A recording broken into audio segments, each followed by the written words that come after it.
అందుకే పూజ చేసేటప్పుడు కానీ వ్రతం చేసేటప్పుడు కానీ ఏ పదార్థాన్ని ఎడం వైపు నుంచి తీయకూడదు. మీరు ఎడం చేతి వైపు నుంచి ఏదైనా ముట్టుకుని ఇలా తీశారనుకోండి, దూష్యం అవుతుంది వెంటనే.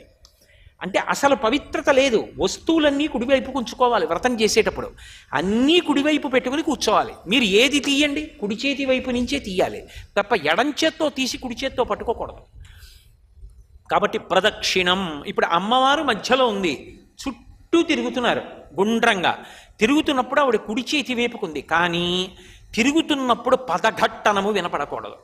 అంటే పాదముల యొక్క చప్పుడు గట్టిగా ధమ్ ధన్ అని వినపడడం కానీ, కలశ కదలడం కానీ, కలశలోకి ప్రకంపన రావడం కానీ జరగకూడదు. అంటే బహుమెల్లగా నడవాలి. ఆ నడిచేటప్పుడు రెండు చేతులు జోడించి అమ్మవారు సింహాసనంలో కూర్చుని ఉండగా ఆవిడ చుట్టూ నేను తిరుగుతున్నానన్న భావనతో తిరగాలి.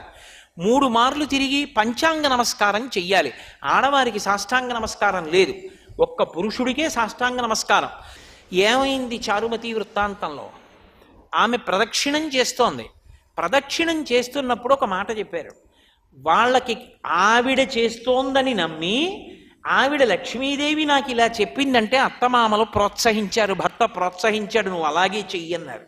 ఆవిడ చెప్పిన మాట విని ఊళ్ళో వాళ్ళందరూ సంతోషించారు. వాళ్ళందరూ కూడా వచ్చారు వ్రతం చేసుకుంటామని. అందరూ కలిసి వ్రతం చేశారు.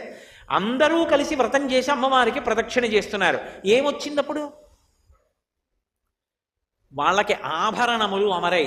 మీరు బాగా వింటూ ఉంటారు. ఏదో మొదటి ప్రదక్షిణం చేసినప్పుడు కొన్ని ఆభరణాలు, రెండో ప్రదక్షిణం చేస్తే కొన్ని ఆభరణాలు, మూడో ప్రదక్షిణం చేస్తే కొన్ని ఆభరణాలు అమరాయి. ఎందుకవి? ఆభరణములు అమరాయి అన్న మాటకు అర్థం ఏమిటో తెలుసా? ఆభరణము దేని కొరకు అంటే మూల విస్తువు యొక్క అందమును ఉద్దీపింపచేయుట కొరకు. ఒక ఆభరణం పెట్టుకున్నారనుకోండి, అది ఎవరు పెట్టుకున్నారో వాళ్ళ యొక్క అందాన్ని పెంచుతుంది.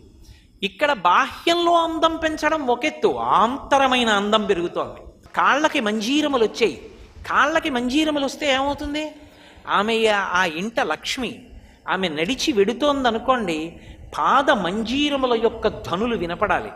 పరమమంగళ ధ్వనులు అని లక్ష్మీదేవి ఇంట నడిచిన ధ్వనులు కొన్ని వినపడతాయి. ఏమిటవి అంటే ఆడవారు పాదములకు పెట్టుకున్నటువంటి మంజీరముల యొక్క ధ్వనులు. మొలకి వడ్డాణం పెట్టుకుంటారు.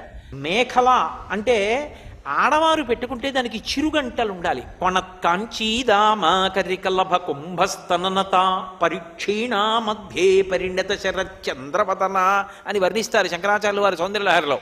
చిరుగంటలతో ఉండాలి వడ్డాణం.